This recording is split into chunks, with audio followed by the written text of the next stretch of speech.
John Mayer. Thank you, and welcome to the Ad Hoc Pool Committee regular meeting for March 16th, 2021. This will be the last meeting of our committee, so we have quite a few things to get to. Attendance is limited for in-person at this meeting due to emergency directives from Governor Sisolak. Public comment was available either via email or voicemail prior to the meeting. We will also have a call-in number that people can make public comment during the appropriate periods of time. Items listed on the agenda may be taken out of order. Two or more agenda items for consideration may be combined, and any item on the agenda may be removed or related discussion may be delayed at any time. With that, I will call the meeting to order, and we will begin with the Pledge of Allegiance. I pledge allegiance to the flag of the United States of America and to the republic for which it stands, one nation, under God, indivisible, with liberty and justice for all.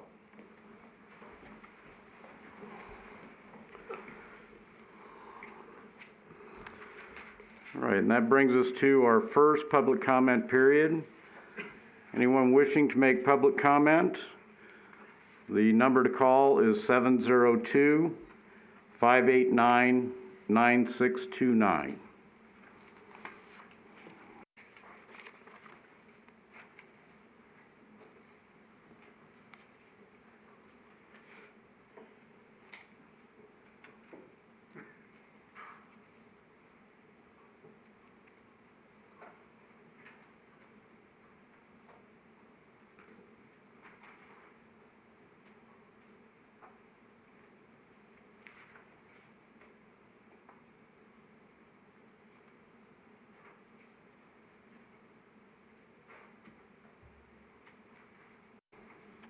Again, this is the initial public comment period for the Ad Hoc Pool Committee.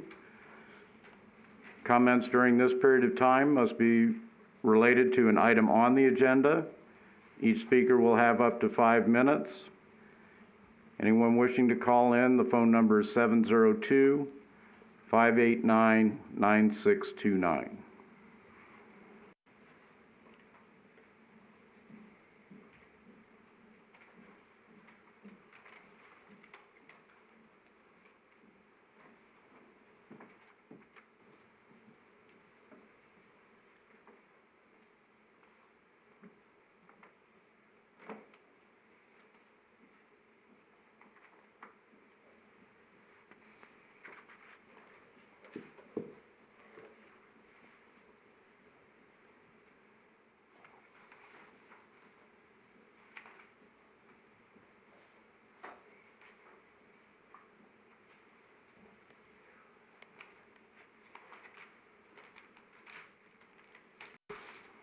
Is there anyone present that would like to speak in public comment?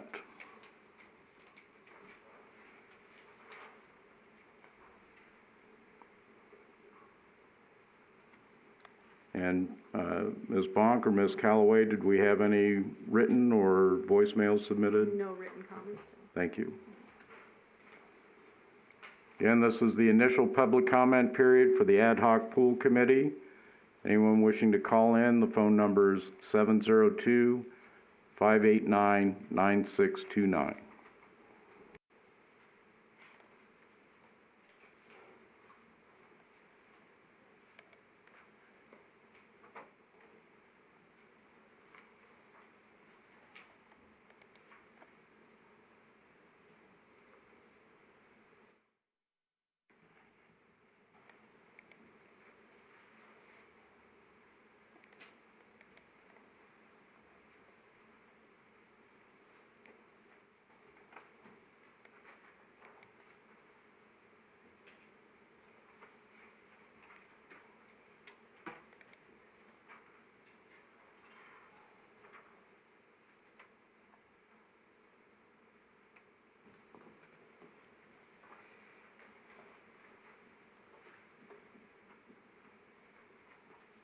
All right, hearing no one for public comment, we will close the initial public comment period.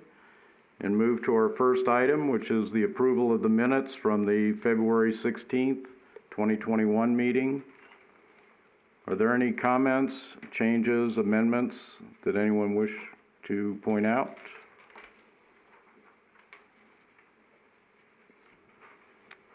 All right, is there anyone wishing to make a motion then for approval of the minutes?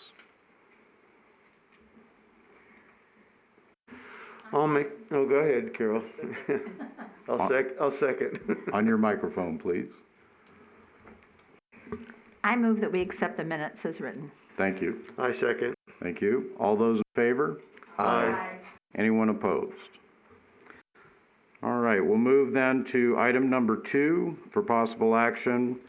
Discussion and recommendations regarding design features and elements. Mr. Littrell. Good afternoon, Mayor and committee members. Keegan Littrell, Public Works Director, for the record. Item number 2 is discuss design features and of a new aquatic center. Not much of an update from SCA Design on their plan and estimate. They're still on schedule for April 4th at the latest. I have discussed with them some of the ideas that we've thrown out, just thinking outside of the box, like the Mirtha pools and just any options that we can come up with to try to drive the cost down, but still get what all the elements that we've been discussing. Does anybody have any questions or any other design elements they want to discuss? Member Adams?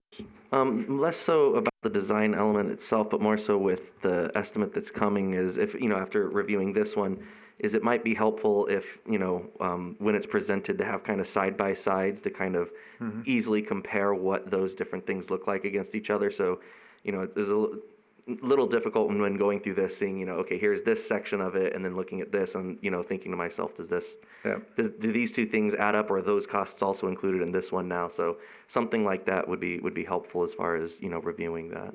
Yeah, it'd be nice if, and I'll talk to them about it, having a 1 or 2 page summary so you can just have them side by side. I noticed that they have an area in this report for item number 3 that task 2 will be included in that, but it would be nice just to have an overall summary shown Right. both. Mm-hmm. Any other questions or comments?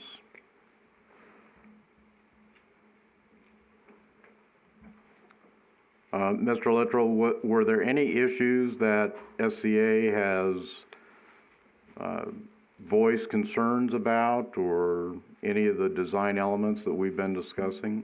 They haven't mentioned anything to me, any issues. Any suggestions for things we may have missed?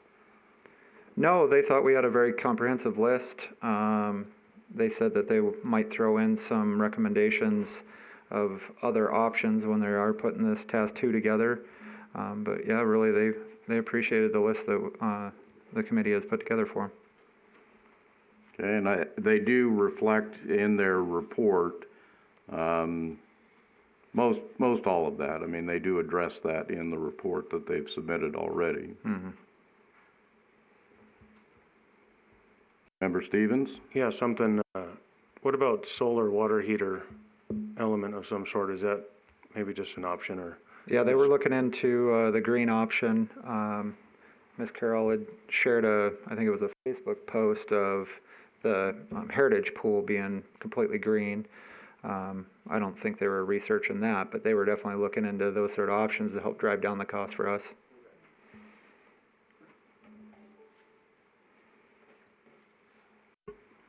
And we do know that, our solar energy partners out there in El Dorado Valley, they have donated solar panels to the city previously for that type of thing. So, any other questions or comments?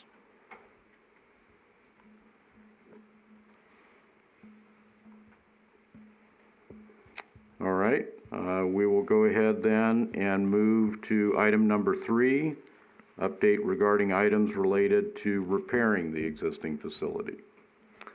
So has everybody read all 170 pages? Memorized it? Okay, good.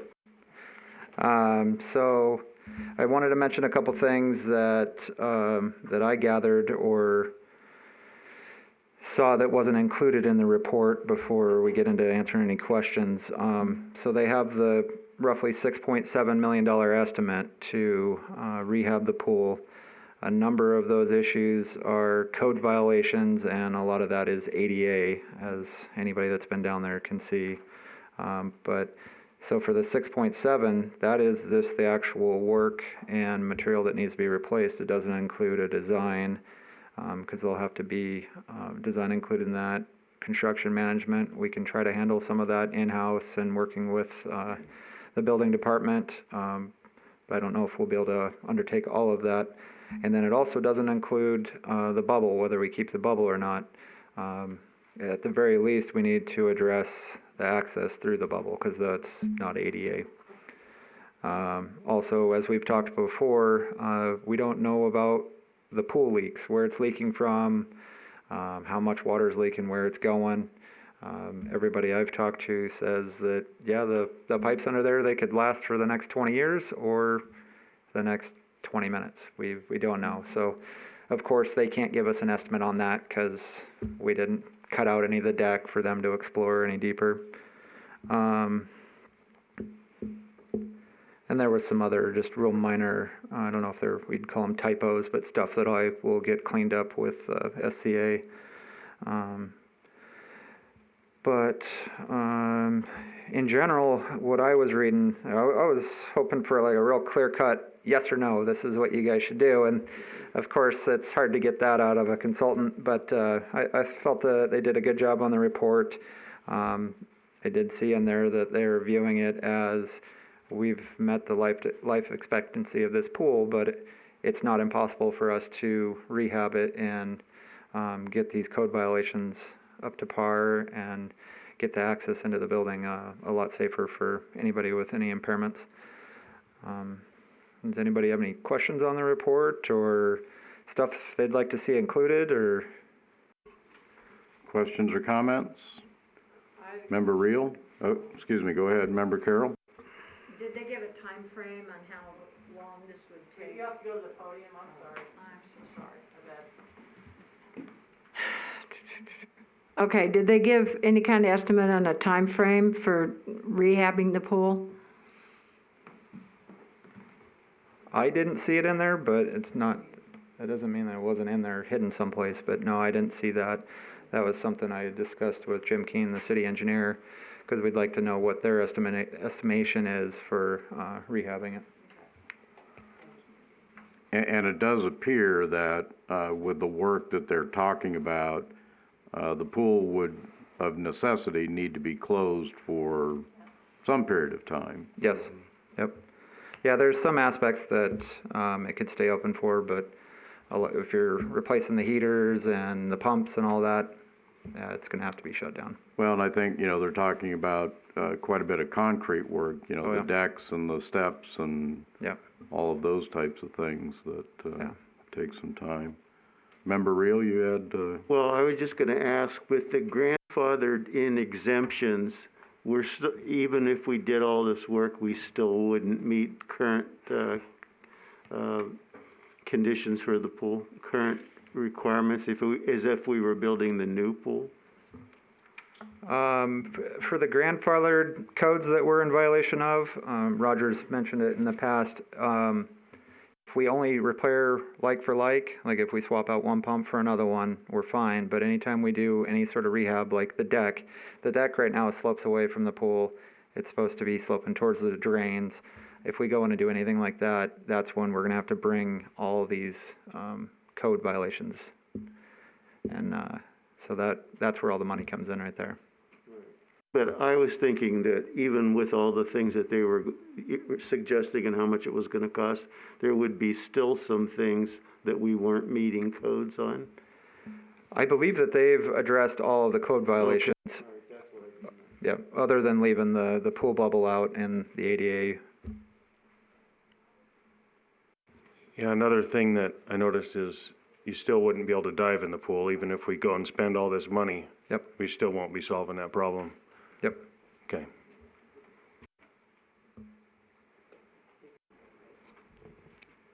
Any other questions? Member McNay? Well, I thought it was a very comprehensive report, way overwhelming for me, a lot of mechanical stuff. But I mean, just some of the overall comments about the pool being dated, aged, and aged past useful life, and all that, I'm reading those, I'm going, you know, replace, don't repair. And then the 6 million, which didn't even cover, and it was 6,609,000, and that didn't cover a lot of things. And seeing all the code violations and all, I don't know how the rest of it, but you know, it was screaming to me reading through all this that, don't repair, replace this thing. So that's just my big mouth. Yeah. I noticed in one spot it was talking about that there was little or deferred maintenance, and as long as I've been here and in talking to the staff that have been here for a number of years, it wasn't that the maintenance was being overlooked. It's just that the facility was that old and they were repairing stuff as they could, but stuff seemed to be breaking faster than they could fix it sometimes, so.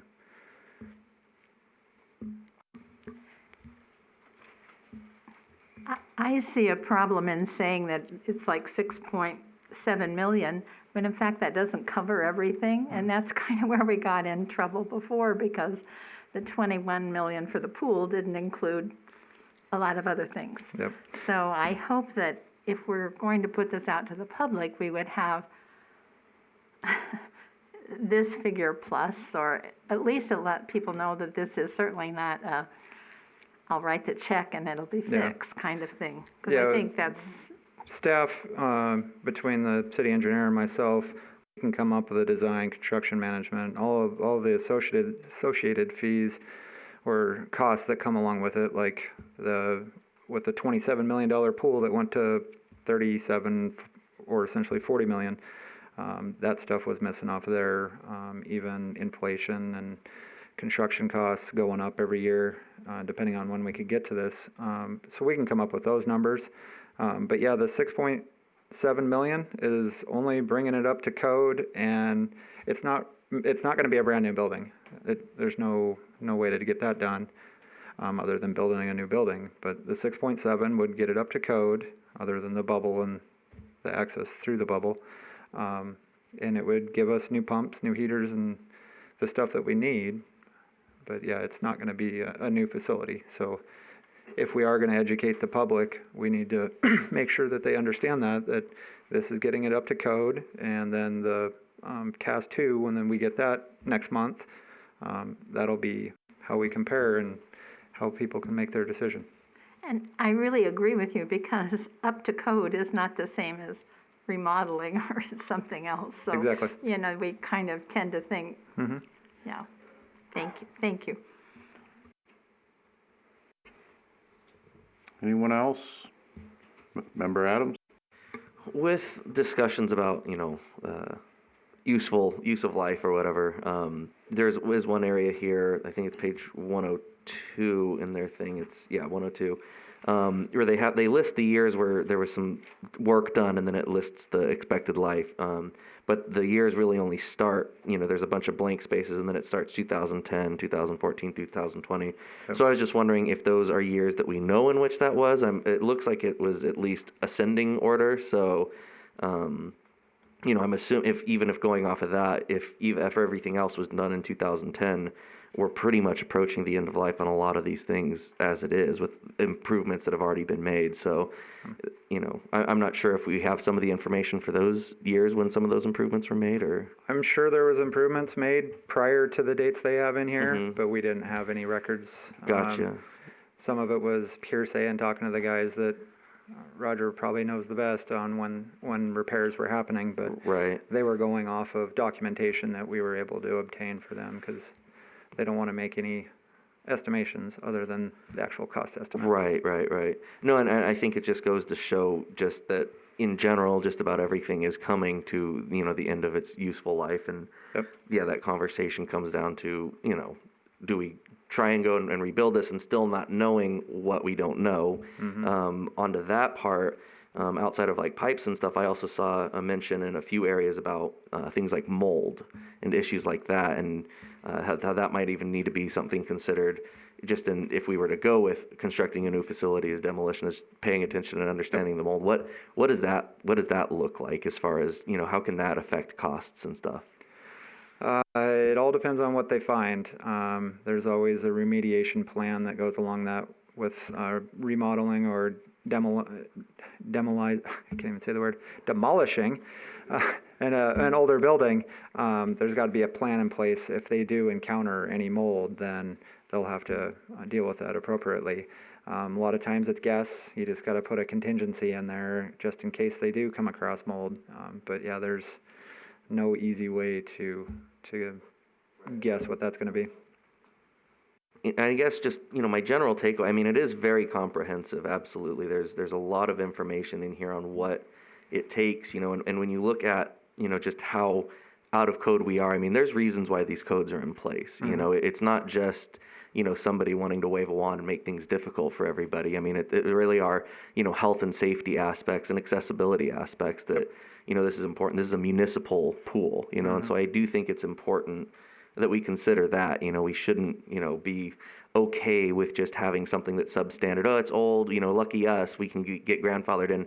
There's reasons why, you know, codes have been updated and things have been changed. If we have a public facility like this, it really should be, to the best of our ability, be brought up to these codes and standards that everyone is expecting us to follow by. So that's where my head's at right now with this.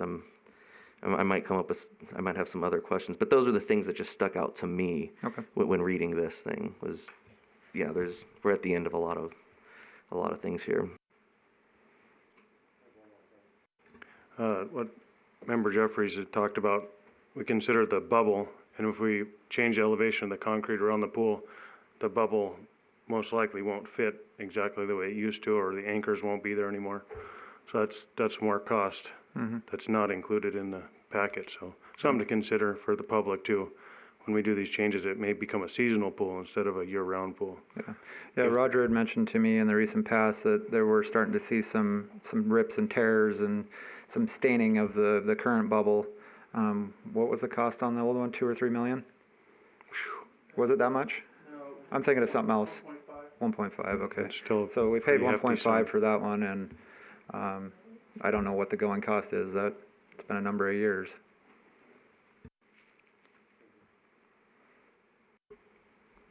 Any other questions or comments? And with regard to the bubble, we know it has to get replaced every so often. So, you know, would a hard shell in the long run be cheaper? Mr. Hall, how many years is it expected out of each one of those coverings? Because I know that's not the original one. No, it's actually the third bubble that we've had since 1984, or 1980 when we built the pool.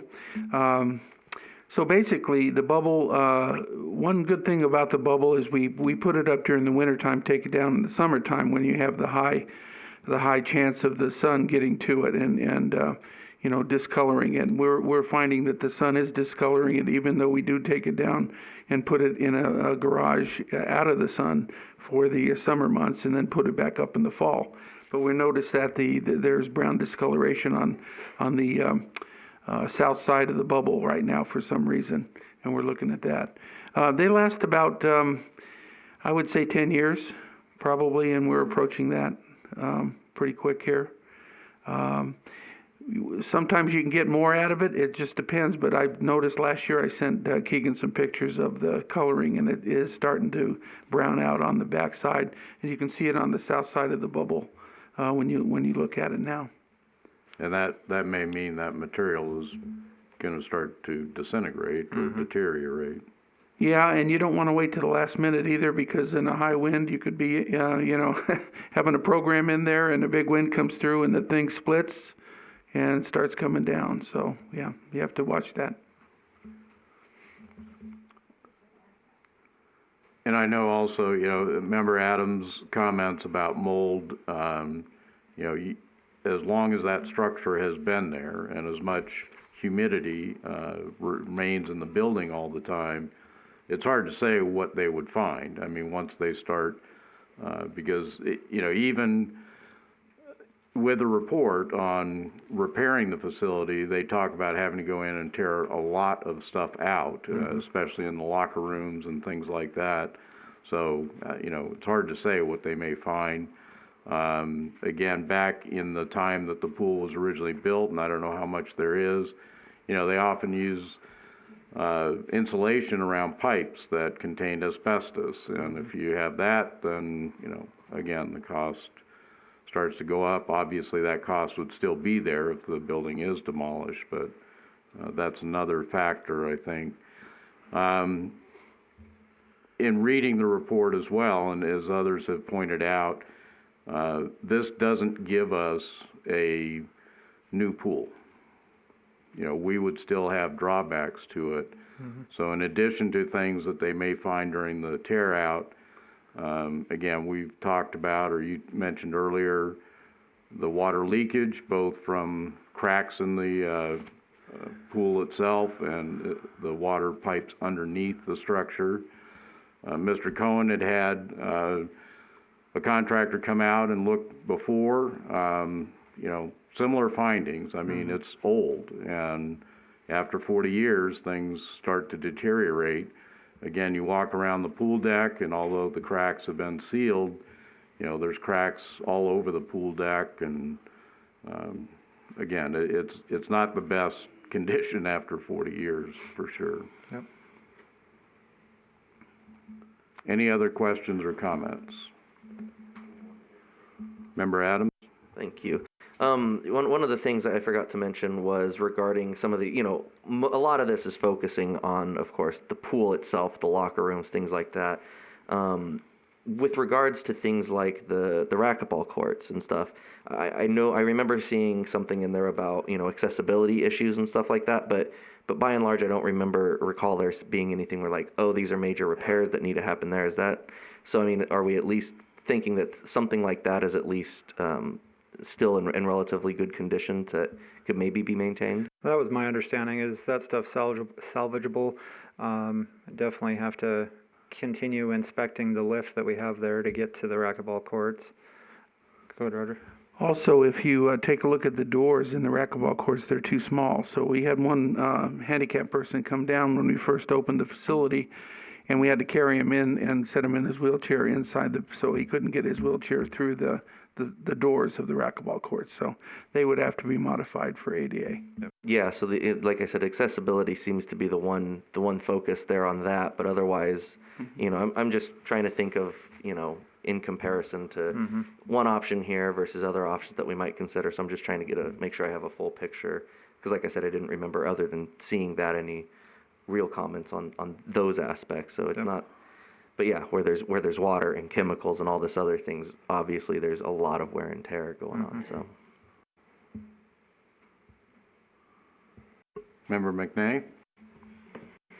Well, at least reading this report, I learned some of the things about why the pool was closing, like when a toddler shit in the pool, in my pool, and then because they're all commingled pools, that they had to close the whole facility, all 3 pools down and everything. I go, oh, that's why they have to do that. And then reading through here, I'm not a chemist, I am not an engineer, but the scary thing about some of the chemicals, and talking about how unacceptable they are nowadays, and with 12 different code violations for all these things, I'm just going, oh my gosh, I'm afraid to go swimming in there. And then I noticed, and maybe we've talked about different things about other uses of the pool, I looked at that one section where they had mentioned, water polo. And I guess that may be something that's been requested, and they often wondered about, the scuba diving because of the lake, and like people like to train, and I think the company that was doing scuba diving training moved out of town, and so I just thought that would be a good place for teaching scuba dive. I don't know if Sheree agrees. But that wasn't listed as one of the possible programming for the future, and I thought there might be other things the members here would, I even thought if that's those stand-up paddleboard things are real popular, and if they could train people on how to do that, if we had, again, met more requirements and depth and all these kind of things. But amazing report. Overwhelming. Anyone else? Member Anderson? If this is going to be released to the public as option A or B, maybe we could do something where it lists out the 6.9 million we add on the bubble. Some of the things that kind of would concern me more is the stuff that's way underground. This pool's been leaking for a long time. I know we went years ago and fixed some stuff like in the equipment room where water was coming out, and when that kind of stuff happens and we start getting cracks, rebar gets rusted. And basically rebar just goes from one to the next, and by the time you start breaking out the rebar, the concrete is unstable. There's pipes underneath there. I know we can't come up with a number with what it would be, but if it was, apples versus apples, okay, this is what we're gonna do. These are some of the big concerns that could be millions of dollars very easily if the structural is, bad at the wrong place, which, as far as I've seen it, kind of is in a few different places. Yeah, often when something gets to be that age, you touch one thing and something else breaks, and then you have to fix that, and then the next thing happens. But I do, and I think, it was mentioned earlier by Member Adams that having a side-by-side comparison, which obviously you can't do exactly, but, what would this be? And again, those contingencies, you can't estimate what you don't know, so that makes it difficult. Anyone else?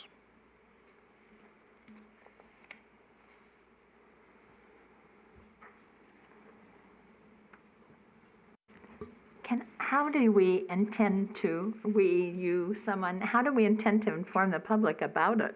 Because it seems to me, I agree with Member Stevens, that you need to add the bubble to the 1.7. And I don't think we, in my opinion, want to downplay it in any way, how much it's going to cost to do rehab. We should make it really plain that that's just what we know. Well, and we do have item 6 on here for, regarding community outreach. But your point is well taken that, to be able to show the community, and of course, right now the recommendation has been that we have 2 ballot questions. And some folks may think, well, it's this or it's that.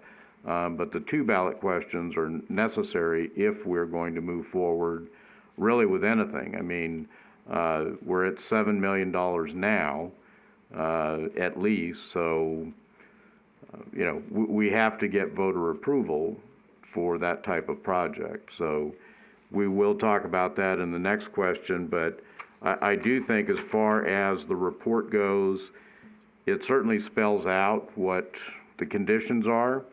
And again, we're not going to get the information, this committee is not going to get the information on the replacement, but that will be presented to City Council to make a final decision whether to go ahead with the ballot questions or not.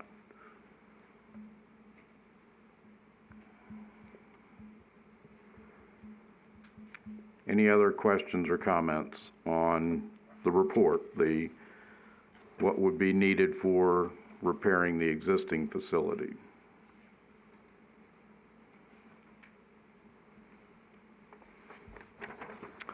All right, we will move on then to item number 4, which is an update on the ballot questions.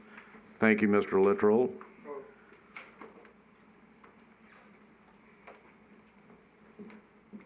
We have Ms. Walker.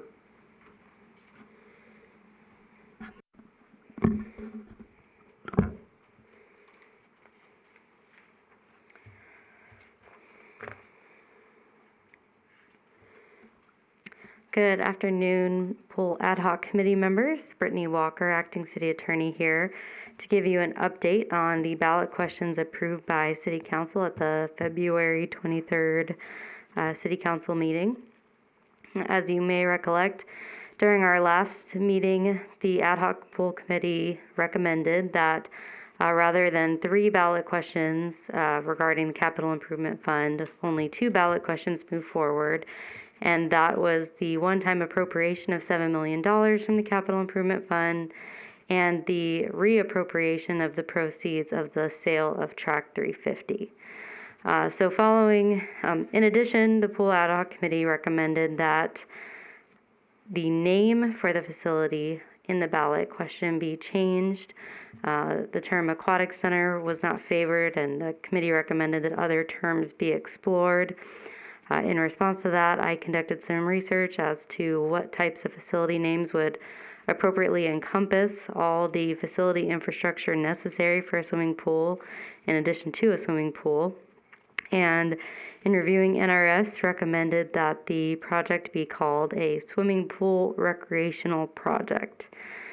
And so the term aquatic center was recommended to the City Council to be changed to swimming pool recreational project. The City Council agreed with the Pool Ad Hoc Committee's recommendation and approved 2 of the ballot questions. The Council approved Resolution 7195 and 7197, placing 2 questions on the June 2021 Municipal General Election ballot. Specifically, the ballot questions, if passed, would approve the use of proceeds from the sale of Track 350, which is adjacent to the Boulder Creek Golf Course, for a swimming pool recreational project. Second, a second ballot question would ask the voters whether a one-time appropriation of $7 million may be made from the Capital Improvement Fund toward a swimming pool recreational project. And as you know, the Capital Improvement Fund consists of revenue from all types of land transactions, but including revenue from solar leases. And the council also used the term, agreed that the term swimming pool recreational project was a better term than aquatic center, so they recommended using that term. And the ballot questions will be placed on the 2021 general municipal election ballot. So with that, I'm happy to answer any questions. Any questions or comments? Member McNay? Thank you, Brittany. I think that the swimming pool recreation project's a much more appropriate term, I think, to go out. The aquatic center just has too much with it. So I think that will be, so thanks for researching that and deciding to do that and getting the council to approve it. Thank you. Any other questions or comments? Again, I would like to point out that, the council has voted on the recommendation from this committee. They have been approved. We started out with 3 ballot questions, and again, based on the recommendation from Attorney Walker, the 3rd question about revenue bonds will be addressed in the future. If the project does begin to move forward, we will then be able to get a final cost and ask the residents for permission to buy those revenue bonds. And there is a possibility, because we don't have this final cost yet, I believe the council will be taking a look and make a final decision as to whether to go forward at all, depending on what we're looking at for total costs. And I would add just the way the ballot questions are written, they're not limited to a new facility. So the one-time appropriation or even the proceeds from Track 350 could be used to rehabilitate the existing facility. And we do know that, we have it now that a projected cost is at least in the neighborhood of $7 million for bringing it up to code at this time, which is what one of the ballot questions is already, that's the amount in the question. Any other questions or comments regarding the ballot questions?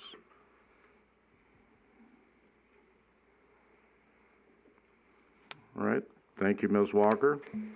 Thank you, and I want to just thank you all for your service. And I know this is the last committee meeting, so I wanted to let you all know that if questions arise or if you ever feel the need to have input, you're always welcome to contact my office. My email is bwalker@bcnv.org, and my direct line is 702-293-9264. So you're welcome to contact me if you have questions following this. Thank you. Thank you. That will bring us to item number 5 for possible action. Discussion and final recommendation of the Municipal Pool Ad Hoc Committee regarding replacement or repair alternatives for the Boulder City Pool. Member McNay has already made her position known. Anyone else with, well, Mr. Hall, did you want to make any comments on this item? Not at the moment, sir. Thank you. Any questions or comments then from the committee? Member Jeffries? I second Ms. McNay's thoughts. Okay, we have 2 for replacement. Yeah. Make that 3. Okay. Well, okay, 4, 5. Yeah. Please. All right. Any comments that anyone would like to make rather than doing that? Member Adams? Thank you. As far as comments go, I mean, it is obviously is a little difficult to make one recommendation while still waiting for the other, proverbial shoe to fall. Just in looking at this, I think it's very obvious that no matter what, something needs to be done with that pool. I think certainly, at the very least, we need to recommend that the city or that we move forward in general with addressing many of the needs at the pool. It's hard to just say right off the bat without seeing what the costs and what that really looks like in the end for a new facility. But just based on what I'm reading here, I mean, it seems like, I inherited an '88 Thunderbird back. It was one of the first cars I had, and I remember it just got to a point where it was hard to get parts. It was hard to keep it running. It's not that it was impossible, not that there's plenty of great ways to keep these things going, but there's a certain thing. At one point there's a certain investment that you make, and whether or not that's something you like to do. As far as a city goes, I'm not sure that that's really the appropriate step for the community to continue throwing money at something just to try and avoid the big ugly truth that at some point that facility, if we don't, we're going to need a new facility at some point in our future. We can't just forever keep this thing up to date without just money over, hand over fist. And eventually it'll be a new facility, and it'll probably be more expensive going about it that way than just ripping off the Band-Aid. So, certainly it seems to me that the appropriate thing here after reading this would still be to go. It's hard for me to say that 100% before we get the next estimate, but that's just what I'm reading and reading through this document itself. Member Jeffries? This is probably a really naive question, but in the event that this doesn't happen, under Roger's budget, can some of this take place anyway without voters voting on it? Is it because of the amount of the money that it would have to always have a vote on it? I will let Mr. Hall speak to what his budget would allow for on a project of this size. Well, I would have to probably bring it to City Council for approval. You'd have to have a plan of attack, and you'd have to really analyze the situation to make sure that you're not overstepping the construction aspect of it and then get kicked into the current electrical, ADA, and mechanical codes. And so I would have to get with the health department, and what you do is get with the health department, go give them your plans. They review the plans. They'll tell you if it kicks it into the codes, and then you make a decision what you want to do. So yeah, it would be a process. Now our regular budgets probably wouldn't have enough money to do what we do in there, but there's maybe we could do something with CIP for some of the stuff. I know Keegan and I were talking about. We have leaks in the surge trench around the main pool, and we've come up with a potential plan to do that. However, And we could probably do that without going, having to redo the codes. So if we start working on the really, prioritize what needs to be done in the facility and then work from there, we could possibly do it, but we'd need support of the city council. Thank you. Yeah. And I mean, just looking at dollars, the entire city budget is around 40 million annual right now. To say, and we do have money in the capital improvement fund. I believe it's in excess of the 10 million, and each year new revenue comes into that, primarily from the solar leases.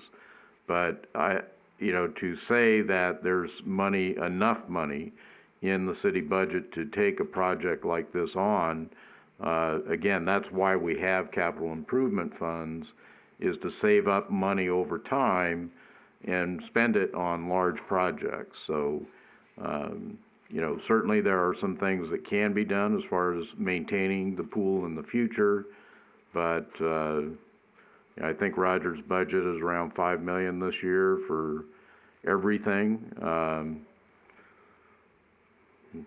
There's not a lot left in there. Member Stevens?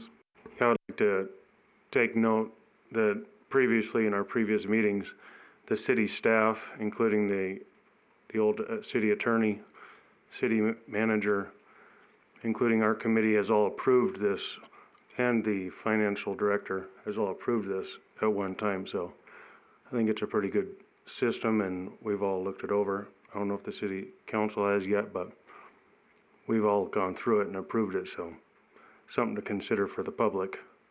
Even the old staff had approved it. Yeah, the approach has been approved. The issue we've always had all along is what's the price tag on the replacement. We now have a price tag, or at least somewhat of a price tag, on bringing it up to code. Certainly, there are things this committee has done with their recommendations of removing some of the components to lower the price of a potential new facility. So I'm hoping, and again, we won't know yet, but that the consultant will come in far lower than what the previous plan was for.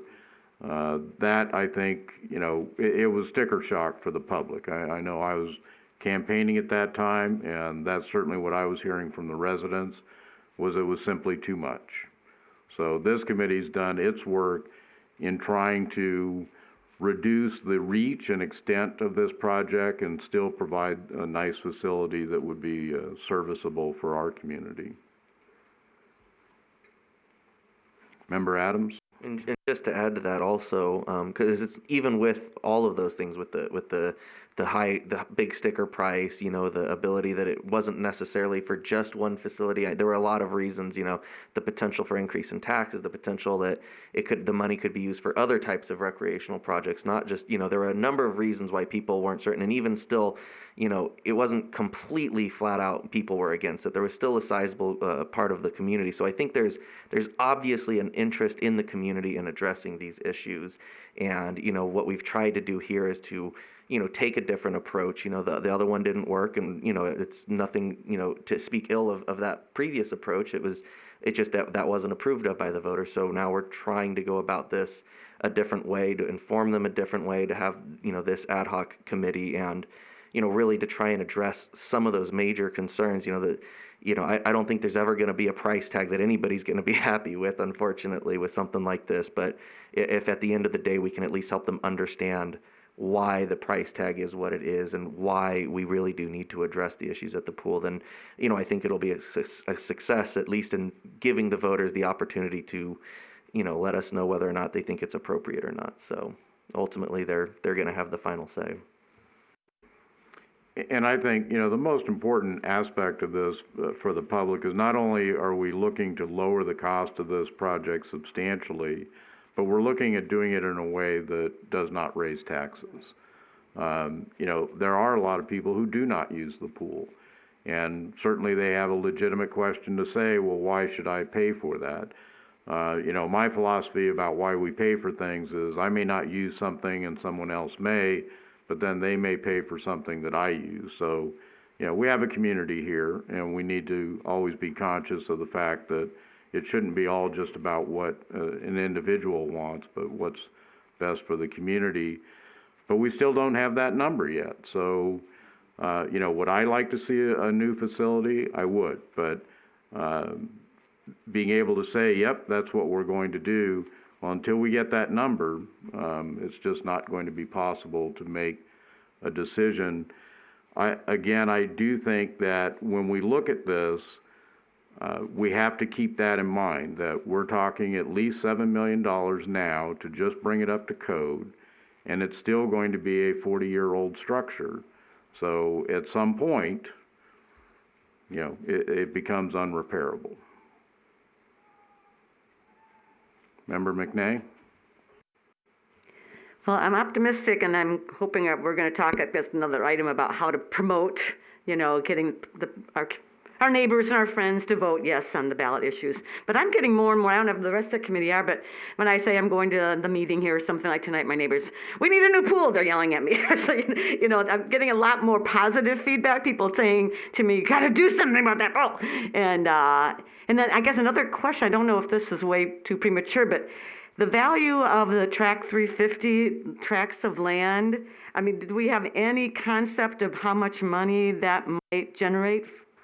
Good news on that front. Again, it's still in progress, but the city has received, there were no bids received the last time the land was put up for sale. So the council had discussed this. Councilmember Hoskins had brought it up again, and this time her recommendation was, rather than telling the developers the way they had to build it, was to ask the developers how they wanted to handle the project. So there are 4 proposals that have been submitted by major builders, and the council will soon be looking at that. But once that is determined, then an appraisal of the land can be made as far as how much revenue would be generated for the city. But that's our other ballot question, is to use 90% of that money to do this, because originally it was to pay off the debt of the golf course, and over the years money was taken from elsewhere to pay that debt off. So that debt no longer exists.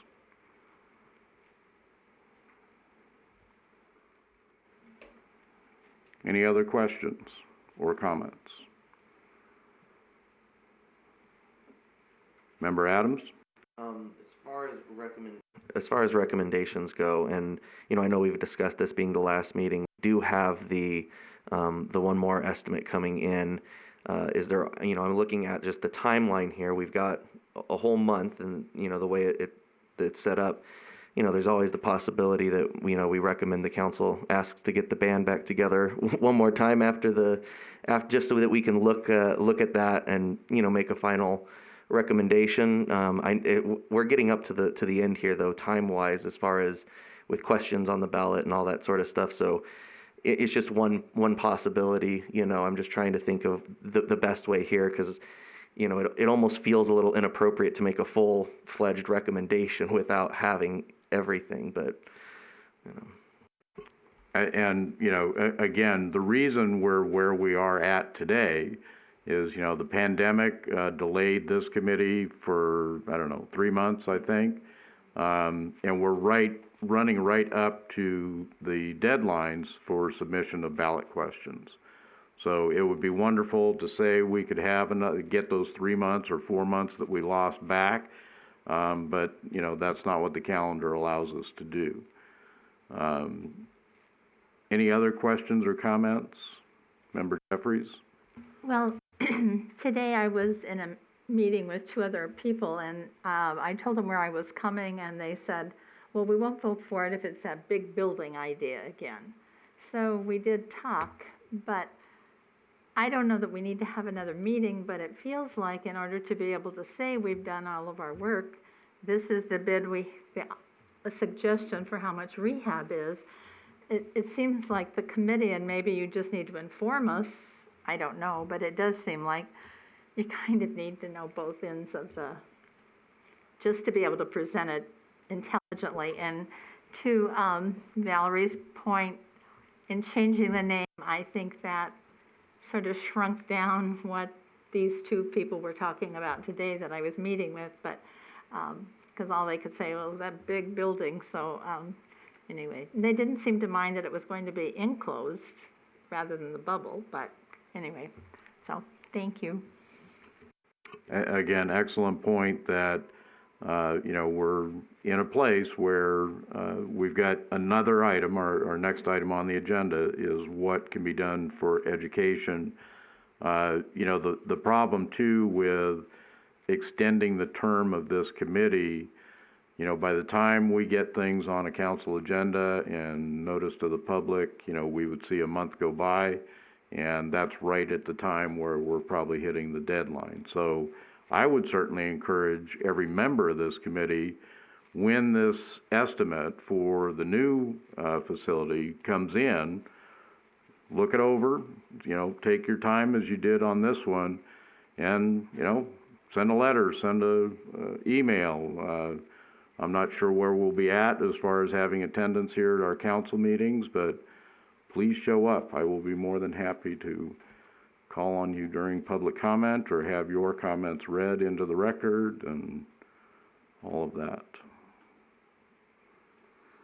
Well, I will go ahead and form a motion then that the recommendation of the committee is for a new facility considering the age and conditions of the current facility, contingent upon the total cost of a new facility. Anyone wishing to second? Thank you, Mr. Cohen. Any discussion, any amendments or changes, or are we good with that wording? All right then, all those, Member McNay? Or Member Jeffries?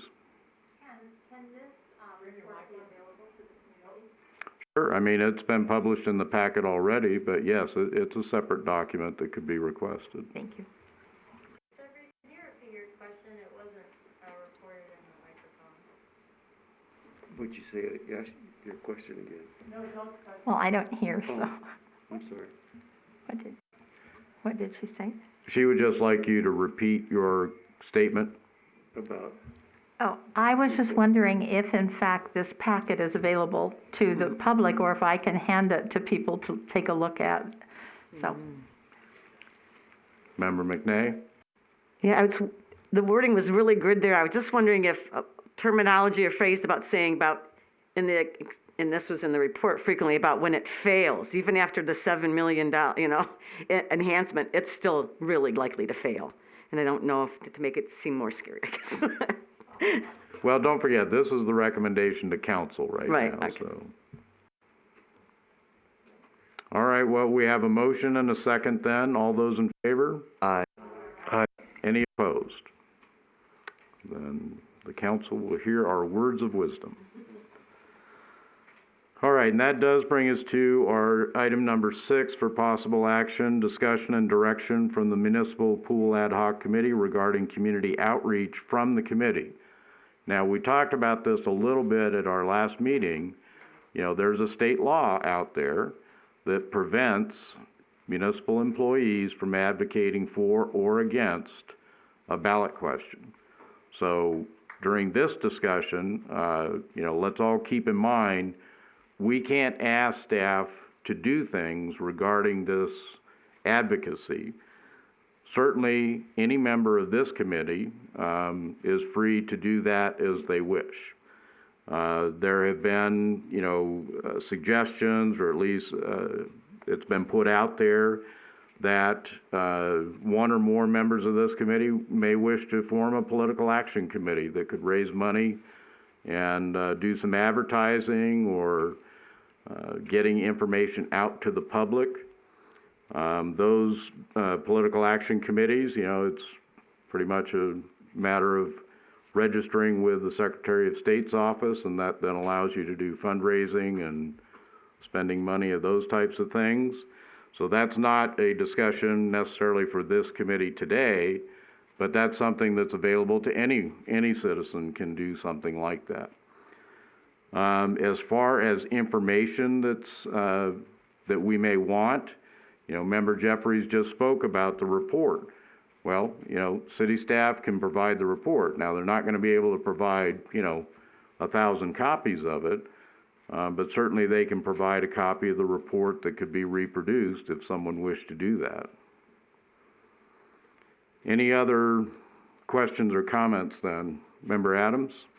I was just wondering if maybe it was possible to have, a web page through the Boulder City that just kind of gives the information of, here are the ballot questions. Here is, what did the timeline the committee, spoke about. Have a link to the, here are the videos of it. Here's the documentation that was provided to the committee. Basically, somewhere where it kind of encapsulates all of the information about what we did in one place, that it's easily accessible, because there is a lot of information here, and it's with so much going on, I think something like that that's easily accessed through something like a web page or something. And you'll notice as soon as you asked that, the attorney got up to address your question. So, Ms. Walker? They're bad. Councilman, thank you for the question. Yes, the city is permitted to inform the public, especially about the pool project, and especially with the consultant's recommendation and reports.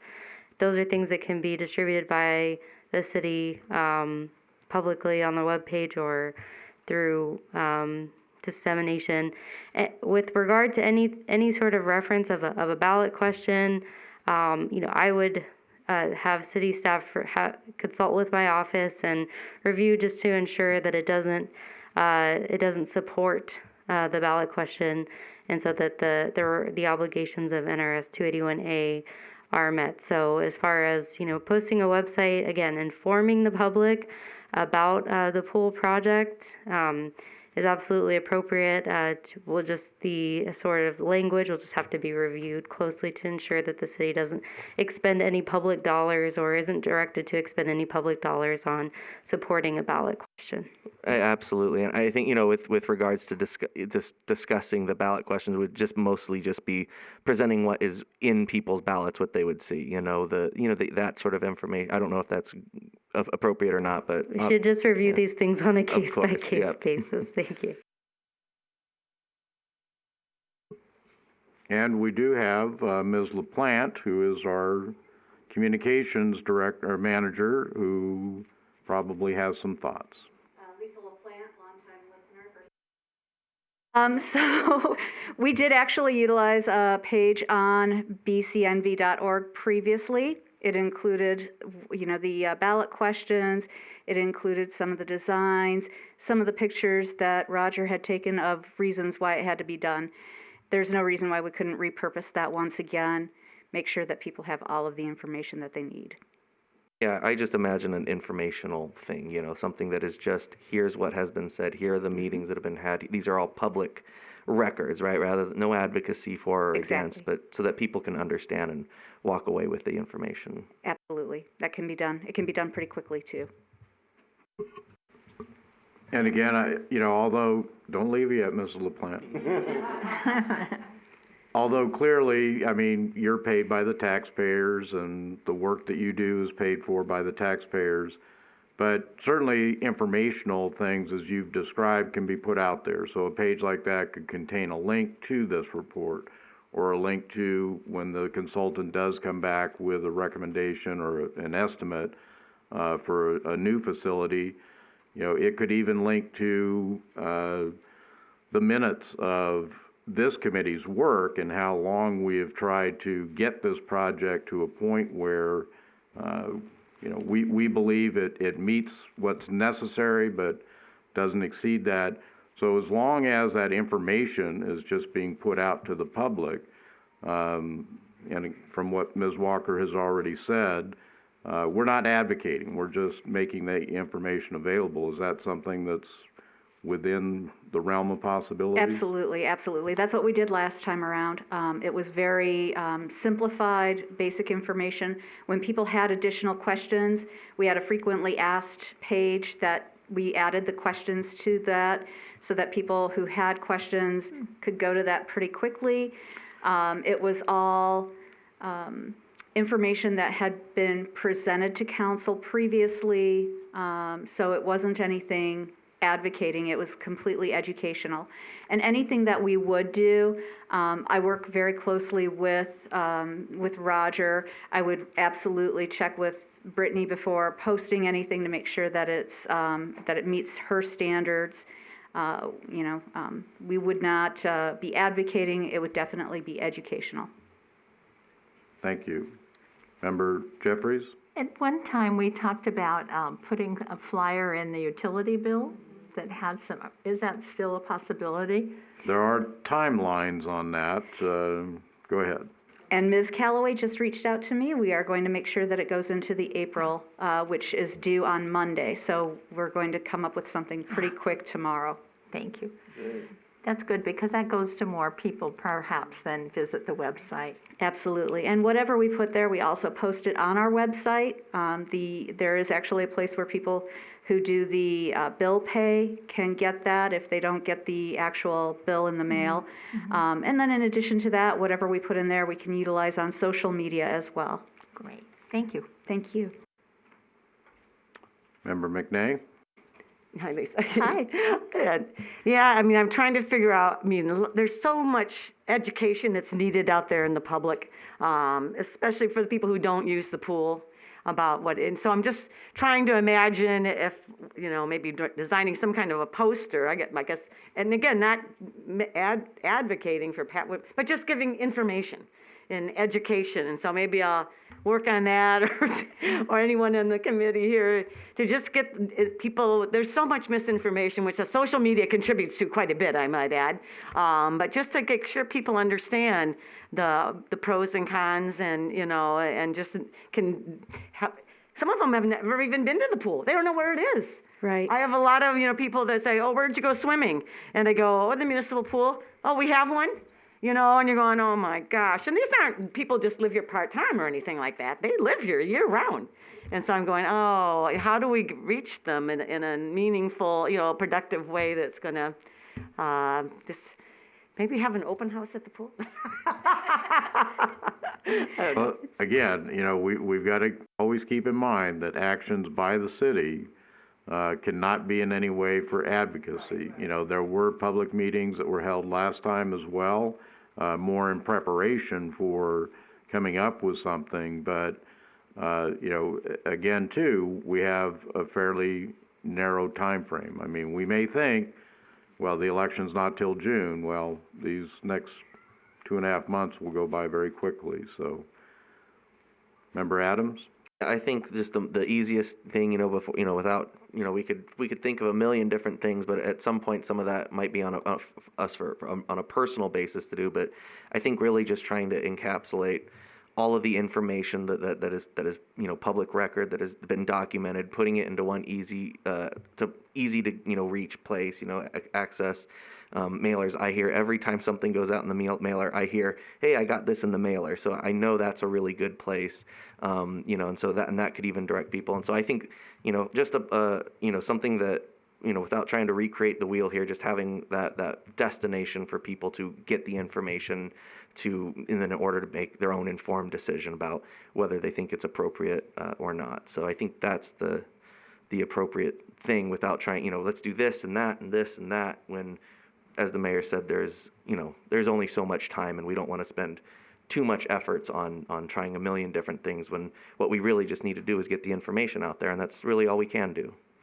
And don't forget, because this committee is sunsetting, you can get together on your own now and discuss these things. You're no longer subject to the open meeting law requirements about restricting things to fewer than a quorum.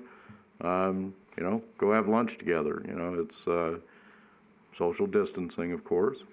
But, now you are able to move into that advocacy position with the sunsetting of this committee. Any other questions or comments? Member Carroll? Thank you, Ms. LaPlante.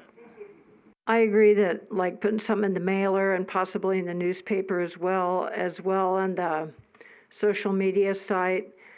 But if we do it in April, we don't know for the April mailer, we don't know how much the new facility is going to cost, so we can't really put a comparison. Ms. But, LaPlante, I think, has some thoughts on that. okay, I do. So with the mailer, what I would recommend at this point, because it is still relatively new, what we can do is we can put people in touch with what's going on and then draw them to our website. Make sure that at the bottom we say, for more information, go to, right, and that way people will know where to go for more information as we get it. And then, obviously, I'll be working on some sort of news release, and we'll also put out a news flash to let folks know what's going on. So that will reach about 200 members of the media throughout the valley. the other thing that I think needs to be brought up, and again, it's not advocacy, it's facts. If we just rehab it, how useful, or maybe that's not the right term, but what can we do with the existing pool as opposed to if we got a new facility, how many more programs and a potential revenue could be, involved? I just think maybe if that could be put out there somewhere, it might make a difference. Thank you. Absolutely. Any other questions or comments? Well, again, what I would really encourage everyone to think about, getting together as a group. You're able to do that now and come up with many of the ideas you've talked about. Put together, if you're requesting information from the city, put together that information and get it to Mr. Hall or Mr. Littrell, and again, I'm sure they're more than willing to work with anybody providing the information. They're not going to be able to produce materials, they can give you a couple of copies of things, but they're not going to be able to print up 1,000 reports or something like that. But, that's up to all of us now to see where we go with this, with the public. And clearly, we're dependent on the public. It's their decision how they want to spend their tax dollars. Any other questions or comments? Mr. Mayor, Yes. on behalf of the city staff, we'd like to thank all of you for your good job here. I know it's been a long time, a lot of information, but we appreciate you taking the time and volunteering to do this this project. It's very important to the city of Boulder City, and we appreciate it. Thank you. Thank you. All right. Any other questions or comments then about educating or outreach for the city?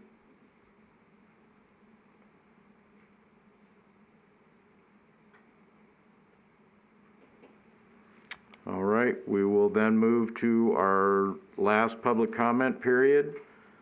Public comment during this period may be on any issue. Again, speakers are limited to 5 minutes. Anyone wishing to call in, the phone number is 702-589-9629.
And Ms. Bonk, did we have any written or voicemails? No, we did not.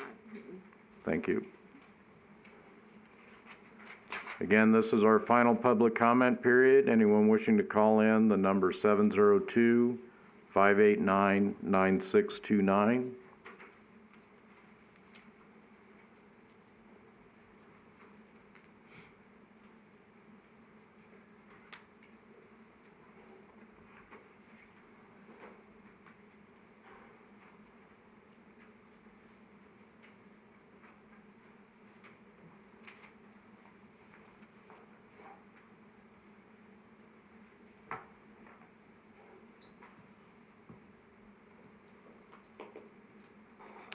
Anyone in chambers who would wish to speak during public comment?